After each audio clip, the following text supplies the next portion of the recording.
جب اللہ تعالیٰ نے پھر آدم علیہ السلام کو پیدا فرمایا، ان کی مٹی ڈفرینٹ جگہوں سے لی گئی دنیا میں، یعنی ڈفرینٹ دنیا کے خطوں سے ان کی مٹی لی گئی اور ان سے آدم علیہ السلام کو پیدا کیا گیا تاکہ ان کی اولاد میں ہر طرح کی خوبیاں ہوں۔ دیکھیں کوئی مٹی نرم ہوتی ہے، کوئی سخت ہوتی ہے، کوئی سیاہ ہوتی ہے، کوئی کیسی ہوتی ہے، تو مٹیوں کی بھی قسمیں ہیں نا، تو انسانوں میں بھی کوئی نرم ہوگا، کوئی سخت ہوگا، کوئی اچھی طبیعت کا ہوگا، کوئی کیسی طبیعت کا ہوگا، کوئی گورا ہوگا، کوئی کالا ہوگا، کوئی درمیان میں ہوگا۔ جمعہ کا دن بہترین دن حدیث میں آتا ہے، جمعے کا دن ہے، اسی دن اللہ نے آدم علیہ السلام کو پیدا کیا، اسی دن اللہ تعالیٰ نے ان کو جنت میں داخل فرمایا اور اسی دن ان کو جنت سے نکالا۔ تو آدم علیہ السلام کو اللہ تعالیٰ نے نام سکھا دیے۔ کیسے سکھائے ہوں گے اللہ نے آدم کو نام؟ یہ بھی ہو سکتا ہے کہ چیزوں کو ان کے سامنے ظاہر کیا ہو اور ان کو ان کا نام بتایا ہو۔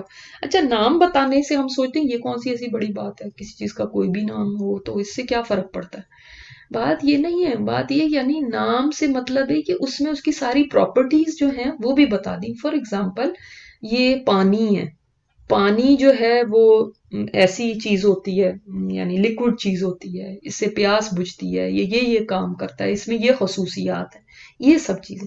آدم علیہ السلام کی پشت سے اللہ تعالیٰ نے روحیں نکالی نا، جتنی بھی ہم سارے جو قیامت تک جتنے انسان آنے ہیں ان سب کی روحیں نکالی۔ اور آدم علیہ السلام دیکھا انہوں نے تو حیران ہو گئے، ان کو کیا پتا کہ یہ کیا چیزیں ہیں۔ پوچھا یا اللہ یہ کون ہے؟ تو ان کو بتایا گیا یہ آپ کی ذریت ہے۔ اب آدم علیہ السلام نے دیکھا تو سب کے چہرے جو تھے نا، آنکھوں کے درمیان ان کے ایک نور تھا۔ تو آدم علیہ السلام نے سب پہ جب نظر ڈالی تو ایک بہت روشن پیشانی والے تھے جو آدم علیہ السلام کو بڑے پسند آئے اپنی اولاد میں سے۔ آپ سوچیں کہ ہم سب بھی وہیں کھڑے ہوں گے نا، روحوں کی شکل میں۔ جب آپ صلی اللہ علیہ وسلم نے بتا دیا، حدیث آ گئی، تو پھر ہم بھی ایمان رکھتے ہیں کہ ہاں ایسا ہی ہوا۔ تو پوچھا کہ یا رب یہ کون ہے؟ فرمایا یہ آپ کی ذریت میں داؤد ہے، داؤد علیہ السلام۔ تو ان کو اتنے اچھے لگے، پوچھا یا اللہ ان کی عمر کتنی ہے؟ بتایا کہ ان کی عمر 60 سال ہے۔ تو فرمایا یا اللہ میری عمر میں سے 40 سال ان کو دے دے۔ تو پھر 40 سال داؤد علیہ السلام کو دے دیے گا۔ جب آدم علیہ السلام کی وفات کا وقت آیا تو فرشتہ جب آیا تو آدم علیہ السلام نے کہا ابھی تو میرے 40 سال اور رہتے ہیں۔ تو ان سے کہا گیا نہیں، آپ نے تو اپنے بیٹے داؤد کو دے دیے ہوئے۔ تو آدم علیہ السلام بھول گئے تھے، انسان بھولتا ہے، آدم بھولے ان کی اولاد بھی بھولتی ہے۔ کیا ہوتا ہے سبحان کا کہنا؟ میں نے پہلے بھی آپ کو تسبیح میں بتایا تھا، یعنی اللہ تعالیٰ کو ہر کمزوری، ہر عیب، ہر فلا سے پاک سمجھنا کہ اس کے اندر کوئی کمی نہیں ہے، یہ ہم کہہ رہے ہیں۔ سمجھ لیں جب آپ سبحان اللہ کہتے ہیں تو اللہ تعالیٰ کے اندر کوئی کمزوری نہیں ہے، کوئی ایسی چیز جو اس کی شان کے خلاف ہو، جیسے بڑھاپا ہے، جیسے کوئی کمزوری ہے، جیسے بیماری ہے، جیسے نیند ہے، جیسے کوئی کام نہ کر سکنے کی ہمت وہ ہے، جیسے اور کوئی بھی چیزیں لگا دیں جو کوئی انسان کے ساتھ لاحق ہوتی ہیں، جیسے کوئی مجبوری ہے، مجبوری بھی ایک کمزوری کا نام ہے نا، اسی طرح موت ہے، یہ سب چیزیں ہیں نا، یہ کمزوریاں ہیں، یہ انسانوں کے ساتھ تو لاحق ہو سکتی ہیں لیکن اللہ ان سے پاک ہے۔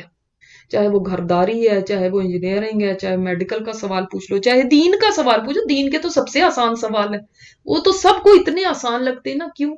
اس لیے کہ اس میں تو جو دل میں آتا ہے بولو، چاہے کوئی الف با بھی نہ پڑھی ہو، نہ قرآن سیکھا ہو، نہ حدیث کا کوئی علم ہو، بس سنی سنائی باتیں ادھر سے ادھر سے چلو۔ یہ کر کے ہم مشورے بھی دیتے ہیں، فتوے بھی دیتے ہیں، اور اسلام کو یہ کہتا ہے، اسلام کو وہ کہتا ہے۔ بڑے لوگ اعتراض کرتے رہتے ہیں، یہ زلزلہ کیوں آ گیا، فلاں کو طلاق کیوں ہو گئی، فلاں کو اولاد کیوں نہیں آ رہی، فلاں کے ساتھ ایسا کیوں ہو گیا، یہ کیوں ہمارے ساتھ ہوا، وہ کیوں ہمارے ساتھ ہوا۔ اس وقت یہ سوچنا چاہیے واللہ یعلم وانتم لا تعلمون۔ جنات کی تو وہاں تک بھی رسائی نہیں جہاں تک فرشتوں کی ہے، جنات تو آسمانی دنیا سے آگے تو جا ہی نہیں سکتے، تو وہاں سے بھی مار بھگائے جاتے ہیں۔ اور فرشتے آگے اللہ تعالیٰ سے قریب ہیں مگر ان کے پاس بھی علم نہیں ہے غیب کا، اور ہم جنوں سے پوچھنا چاہتے ہیں، جن قابو کر لیا وہ بتائے گا۔ حکمت یہ ہوتی ہے جسٹ رائٹ ٹائم پہ رائٹ فیصلہ۔ مثلاً اللہ تعالیٰ نے شریعت دی، ہمیں نماز کا حکم دیا، یہ رائٹ فیصلہ ہے۔ اگر ہم اللہ تعالیٰ کو الحکیم مانتے ہیں نا تو ہم ماننے کہ یہ اللہ کا صحیح فیصلہ ہے بالکل۔ یا ہماری پرسنل لائف میں کوئی پرابلمز آ رہی ہیں تو ہم کہیں کہ یہ سب حکمت پہ مبنی ہے، تب تو ہم نے اللہ کو الحکیم مانا۔ اور اگر الحکیم، ہاں اللہ کا یہ ایک نام ہے اور اس کی تسبیحاں پڑھتے رہیں اور کہیں ہاں نہ اس اللہ کی صفت کو مانتے، لیکن سب اللہ کے فیصلوں پہ اعتراض ہے،